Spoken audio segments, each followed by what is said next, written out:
সাম্প্রতিক এক সংবাদ সম্মেলনে জাতীয় নাগরিক কমিটি এনসিপির কেন্দ্রীয় আহ্বায়ক নাসির উদ্দিন পাটোয়ারীকে চোখে ব্যান্ডেজ বাঁধা অবস্থায় দেখা যায়। বিষয়টি নিয়ে সামাজিক যোগাযোগ মাধ্যমে নানা জল্পনা ছড়িয়ে পড়লেও এর পেছনে রয়েছে একটি প্রতীকী প্রতিবাদের গল্প। মূল ঘটনা হলো হবিগঞ্জের সংঘর্ষে এনসিপির কর্মী আলিফ গুরুতর আহত হয়ে একটি চোখ হারান। তার অন্য চোখটিও ঝুঁকির মধ্যে রয়েছে। এই ঘটনার পর আহত কর্মীর প্রতি সংহতি জানাতেই চোখে প্রতীকী ব্যান্ডেজ বেঁধে জনসভায় অংশ নেন নাসির উদ্দিন পাটোয়ারী। এনসিপির দাবি, আলিফের ওপর হামলাকারীদের দ্রুত আইনের আওতায় এনে সুষ্ঠু বিচার নিশ্চিত করতে হবে। দলটির অভিযোগ, হামলার ঘটনায় জড়িত কয়েকজন দ্রুত জামিন পাওয়ায় ন্যায় বিচার নিয়ে প্রশ্ন তৈরি হয়েছে।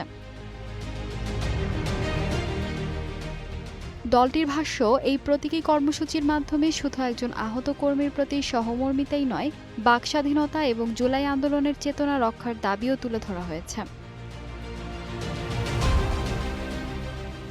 চোখে ব্যান্ডেজ বেঁধে নাসির উদ্দিন পাটোয়ারীর উপস্থিতি ইতোমধ্যে সামাজিক যোগাযোগ মাধ্যমে ব্যাপক আলোচনার জন্ম দিয়েছে। কেউ এটিকে আহত সহকর্মীর প্রতি সংহতির প্রতীক হিসেবে দেখছেন, আবার কেউ এটিকে রাজনৈতিক প্রতিবাদের অংশ হিসেবে ব্যাখ্যা করছেন।